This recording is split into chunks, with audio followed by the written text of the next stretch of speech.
pessoal, voltamos com mais um vídeo semanal do acompanhamento dos principais fatores hidrometeorológicos e energéticos que impactam o nosso sistema interligado nacional. É isso aí, estamos a apenas 8 dias do início da estação de outono, então a gente traz os destaques também sobre como estão sendo, os padrões aí de tempo ao longo dessa reta final do verão. Tem isso e tem também análise prognóstica no final do vídeo, então vamos lá para o vídeo de hoje. Vamos lá.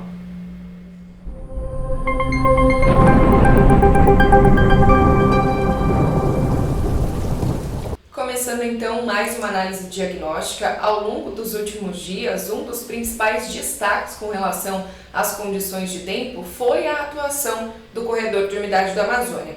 O sistema manteve a condição de chuva mais volumosa e expressiva entre áreas da Bacia Amazônica, também a Bacia do Tocantins e parte do São Francisco. Então foi justamente nestas áreas, por conta da presença do corredor de umidade, que a gente observou os maiores volumes de chuva.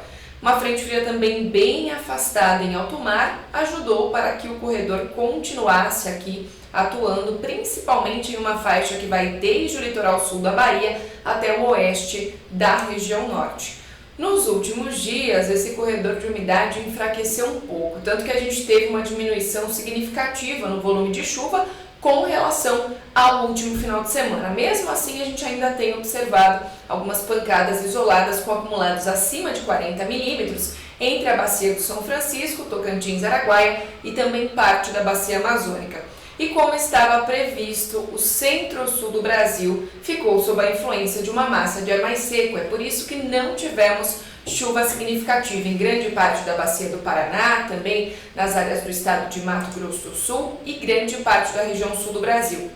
E isso a gente pode observar no mapa, que mostra o observado versus o que estava previsto lá no último dia 5 de março. Então, antes de iniciar essa semana operativa, a gente já tinha uma previsão de que todo o centro-sul do Brasil iria continuar sob a influência de uma massa de ar mais seco, enquanto que essas áreas aqui entre o norte de Minas, parte da Bahia, até o oeste da região norte, seriam as áreas que teriam os maiores acumulados de chuva. E foi justamente o que aconteceu, A gente vê que tem alguns desvios, inclusive positivos, ou seja, a chuva superou a expectativa desde a Bacia do São Francisco até o oeste da região norte, ou seja, choveu mais do que estava previsto.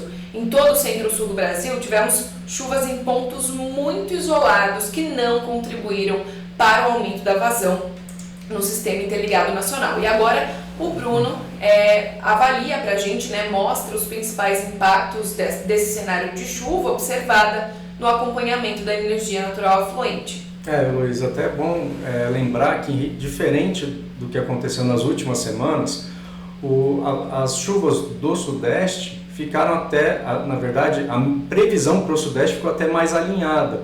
Nas últimas semanas a gente via uma superação das chuvas previstas, ou seja, as observadas aconteceram acima do que havia sido previsto.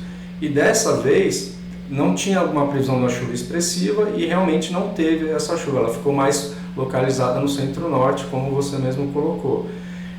Mas aí fica a questão: como havia sido prevista a vazão para essa semana? Os modelos de transformação chuva-vazão, eles estavam colocando uma queda muito acentuada, a qual não foi verificada. A gente nota aqui que o desvio entre o que está sendo observado e o que havia sido previsto, ele é bastante significativo. Então, o que aconteceu, na verdade, de fato, foi uma previsão para esta semana pessimista em relação ao que vem sendo concretizado em relação às vazões observadas. Isso para o Sudeste. Para o Sul, a previsão ela já ficou mais alinhada, ou seja, a previsão foi muito boa, ela praticamente está acontecendo da forma como havia sido prevista. Para o Nordeste, as vazões elas estão superando o que havia sido previsto, e para o Norte também. Então, em resumo, Sudeste, Nordeste e Norte, as previsões feitas para essa semana ficaram pessimistas. E quando a gente olha agora para o acompanhamento da operação, o que acontece, a gente nota que o subsistema norte está com uma geração muito expressiva e com isso os excedentes estão sendo exportados tanto para os subsistemas nordeste e para o subsistema sudeste, o qual tem pegado toda essa energia que está sendo recebida do norte e transmitido para o subsistema sul com uma complementação, ou seja, o subsistema sul, que se encontra numa situação mais difícil em relação às vazões, ele está realmente necessitando dessa ajuda dos demais subsistemas. Então, o que a gente nota, a energia que vem do norte para o sudeste é passada integralmente para o sul, com mais uma complementação que tem sido feita pelo subsistema sudeste. Avançando agora em relação à temperatura, né, para a gente avaliar o impacto na carga. Você quer comentar? Quero sim, a gente teve um comecinho aí do mês de março com temperaturas bem abaixo da média, como a gente pode observar aqui, principalmente entre áreas do subsistema sudeste e parte da região sul do Brasil. Então pegou capitais importantes aí como Curitiba, São Paulo, Rio de Janeiro. Então os impactos na carga vinham sendo sentidos, né?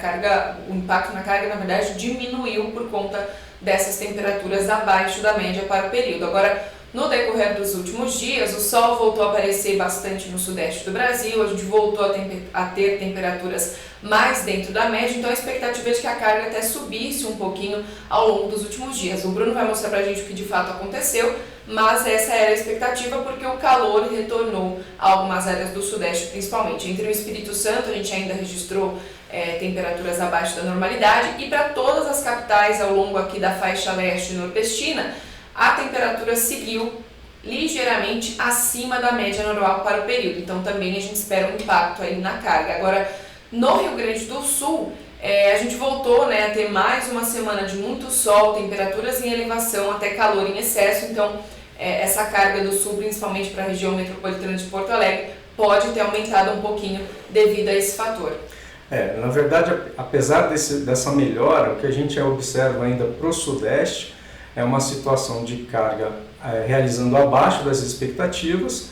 O sul realmente acabou tendo esse reflexo das temperaturas mais elevadas e houve um desvio positivo. E quando a gente analisa aqui nordeste e norte, os desvios eles foram menos significativos, mas ainda assim no sentido de realizar abaixo do que havia sido previsto. Tá? Então, de uma forma geral, a expectativa nossa é que o reflexo aqui em relação à carga seja de redução de preço. Em relação agora ao acompanhamento dos armazenamentos, então a gente olha aqui em relação ao Sistema Interligado Nacional, a expectativa em relação ao que havia sido previsto pela revisão 1, ela supera a previsão. E isso é reflexo do que está acontecendo nos subsistemas Sudeste, Nordeste e Norte, onde eu já havia comentado que as vazões têm superado a previsão, porque é reflexo daquela questão que eu havia comentado, que o modelo de chuva-vazão ele foi pessimista na avaliação. Já o subsistema Sul, ele vai no sentido oposto, com cargas mais elevadas, realizando acima da previsão, o consumo de reservatório, né, por conta da maximização da geração hidráulica, ele tem ficado acima e, portanto, a expectativa de fechamento agora ela está ficando abaixo do que havia sido previsto pela revisão 1. Em resumo, né, o que a gente pode afirmar: energia natural fluente, armazenamento e carga tendem a impactar o PLD no sentido de cair, ou seja, os demais fatores que a gente acompanha não tem reflexo relevante por enquanto. Então, o que a gente pode afirmar que o PLD para a próxima semana no Sudeste tende a ser menor que a revisão 1? Não podemos. Ou seja, assim como aconteceu na semana passada, a parte diagnóstica, né, o acompanhamento dos fatores, ele não é suficiente para explicar o que vem por aí. Então a gente tem que olhar para a previsão de chuvas para a próxima semana e tentar entender o que está acontecendo. A gente percebe aqui que para a próxima semana as chuvas elas tendem a ficar ainda abaixo da média para o período, e lembrando aquele efeito que a gente observou durante essa semana, os modelos de transformação chuva-vazão também estão com uma avaliação pessimista, ou seja, para a próxima semana eles estão inserindo uma queda muito forte das vazões. Tá? Então a gente tem que realmente acompanhar para saber o que vem realmente por aí. E a gente já antecipando, tem uma expectativa de preço crescente para a próxima semana operativa.